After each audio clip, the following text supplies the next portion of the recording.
Hello guys, कैसे हैं आप सब लोग। दी बुक ऑफ एस्पर के एपिसोड 33 के साथ हाजिर हूँ। लास्ट एपिसोड के एंड पे ज़ूपेन अपनी फॉर्मेशंस को एक्टिवेट कर देता है, जिसकी वजह से एल्डर का ध्यान उस तरफ हो जाता है। उनको लगता है कि शायद किसी ने उन पर अटैक किया है और वो उनकी क्विक सैंड को चोरी करना चाहता है। एल्डर जैसे ही पीछे अपने झरने की तरफ देखते हैं तो उनका सारा पानी झरने में से नहीं निकलता बल्कि वापस झरने के अंदर ही चला जाता है। एल्डर जल्दी से एडगर देखते हैं और कहते हैं पता नहीं ये कहाँ से अटैक हो रहा है। वो दूर एक जगह पर निशाना लगाते हैं और कहते हैं उसी तरफ से कोई अटैक कर रहा है और वो उस तरफ चले जाते हैं। वो बिल्कुल उसी तरफ जा रहे होते हैं जिस तरफ ज़ूपेन और उसकी टीम खड़ी है। जबकि नेक्स्ट सीन ज़ूपेन और उसकी टीम का दिखाया जाता है। ज़ूपेन और उसकी टीम उस नदी के किनारे पर खड़े होते हैं और उस नदी के सेंटर में एक बड़ा सा गड़ा होता है। थोड़ी देर के बाद उस खाली गड़े के अंदर से बहुत सारी क्विक सैंड बाहर निकलती है। ज़ीडियन बहुत ज्यादा खुश हो जाता है और ज़ूपेन से कहता है ब्रदर ज़ूपेन, तुम तो वाकई में एक जीनियस हो, लेकिन मुझे अभी तक इस बात की समझ नहीं आई ये सारी की सारी गोल्डन क्विक सैंड वहाँ से यहाँ तक कैसे आ गई। ज़ूपेन उसे कहता है अभी अभी जो मैंने मैजिक परफॉर्म किया था और एक मंत्र बोला था उसका नाम क्यांकोन रिवर्स अरे है। हालांकि ये सिर्फ एक फर्स्ट लेवल की अरे थी, लेकिन इसकी मदद से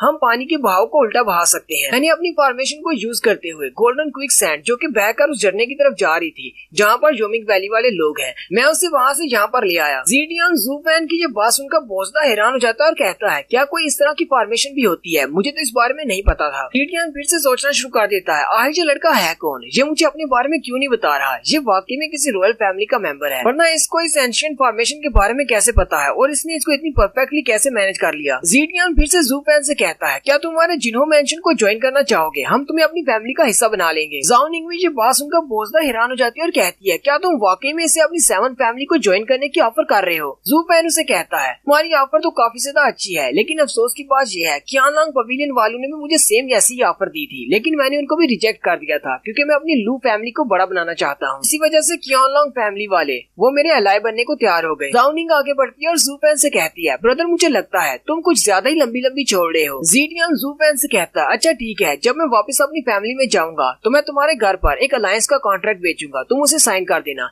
लेकिन उसे बेचना कहाँ पर है। ज़ूपेन उसे कहता है मैंने तुम्हें पहले भी बताया था कि मैं क्यानलांग पवेलियन के रेजिडेंस में रहता हूँ, मेरी फैमिली का नाम लू फैमिली है, मेरी फैमिली के हेड का नाम मिस जिया है। ज़ीडियन उसे कहता है चलो फिर ठीक है, जब तुम फैंगलिन सिटी में वापस जाओगे तो हम वहाँ पर एक कॉन्ट्रैक्ट को भिजवा देंगे। इतनी एबिलिटीज तुम्हारे पास है, ये कॉन्ट्रैक्ट सिर्फ तुम्हारे लिए है, तुम्हारी लू फैमिली के लिए नहीं। अगर तुम लू फैमिली को छोड़ देते हो तो ये तुम्हारा बहुत बड़ा नुकसान हो जाएगा, क्योंकि हम लू फैमिली को ज्वाइन नहीं करना चाहते बल्कि तुम्हें ज्वाइन कर रहे हैं। ज़ूपेन उसे कहता है तुम सारे 7 फैमिलीज वाले बिल्कुल सेम हो, क्यानलांग पवेलियन वालों ने भी यही कहा था। ज़ाओ निंग उन दोनों की बातें सुनकर बहुत ज्यादा हैरान हो रही होती है और कहती है ये 7 फैमिली वाले लोग तो बहुत ज्यादा अजीब हैं। अचानक से इसने ज़ूपेन के साथ अलायंस का कॉन्ट्रैक्ट साइन करने का भी कह दिया, और ऊपर से इनका ये कॉन्ट्रैक्ट किसी पूरी फैमिली के साथ नहीं बल्कि सिर्फ एक लड़के के साथ है जिसका नाम ज़ूपेन है। ज़ूपेन उस रिवर की तरफ देखता है तो उसमें से बहुत ही थोड़ी सी क्विक सैंड रह गई होती है। ज़ूपेन कहता है जल्दी से अपने नेट को क्लोज कर दो। ज़ीडियन उसे कहता है ये नेट बहुत ज्यादा मजबूत है, ये सारी की सारी गोल्डन सैंड को संभाल सकता है, तुम्हें टेंशन लेने की जरूरत नहीं। एक बार ये गोल्डन क्विक सैंड ठंडी हो जाए उसके बाद हम लोग अपना अपना हिस्सा कर लेंगे। ज़ूपेन उसे कहता है क्या तुम्हें लगता है कि मुझे सब के बारे में नहीं पता कि तुम्हारा नेट कितना ज्यादा मजबूत है,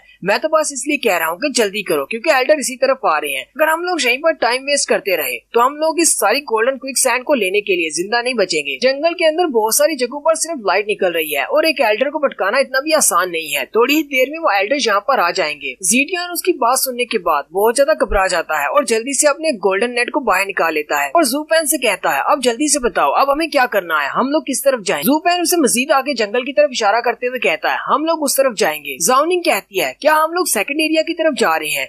ज़ीडियन कहता है हाँ तुम्हारा प्लान बहुत ज्यादा अच्छा है, हम लोग सेकंड एरिया में जाकर छुप सकते हैं, वहाँ पर हमारे पीछे कोई नहीं आएगा। ज़ूपेन उसे कहता है गलत समझे, हम लोग सेकंड एरिया की तरफ नहीं जा रहे बल्कि हम लोग थर्ड एरिया में जाएंगे। ज़ाओ निंग और ज़ीडियन उसकी ये बात सुनकर बहुत ज्यादा हैरान हो जाते हैं। ज़ीडियन कहता है लगता है ये लड़का पागल हो गया है, हम लोग तो सेकंड एरिया में भी बच जाएं, ये भी बड़ी बात होगी। ये थर्ड एरिया में जाना चाहता है जहाँ पर हमारी कल्टीवेशन के साथ हम लोग तो पाँव रखते ही मारे जाएंगे। जबकि ज़ूपेन अपने आप में सोच रहा होता है ये दोनों तो बेवकूफ है जो इतने ज्यादा डर रहे हैं, मैं तो यहाँ पर आया ही थर्ड एरिया में जाने के लिए हूँ क्योंकि मुझे वहाँ पर से एक बीस्ट चाहिए जिसका नाम स्काईलार्क है, क्योंकि पर्पल लाइटनिंग एमिट करता है और पर्पल लाइटनिंग को डिफ्लेक्ट भी कर सकता है। ज़ूपेन उन दोनों से कहता है सेकंड एरिया में जाने से पहले मैं चाहता हूँ कि हम लोग अपनी क्विक सैंड को यहीं पर बांट लें, उसके बाद सोचेंगे यहाँ से कैसे भागना है। ज़ाओ निंग ज़ूपेन की तरफ देखती है और कहती है जब से मैं इस लड़के से मिली हूँ तब से ये बहुत ज्यादा अजीब है और अपनी मर्जी से चलता है, अपनी मर्जी से रुकता है, लेकिन मुझे इस पर भरोसा है क्योंकि मुझे पता है इसके पास कोई ना कोई सोल्यूशन जरूर होता है। थोड़ी देर के बाद वो सारी गोल्डन क्विक सैंड को बांट लेते हैं। ज़ीडियन अपना हिस्सा देकर बहुत ज्यादा खुश हो जाता है और कहता है तो बहुत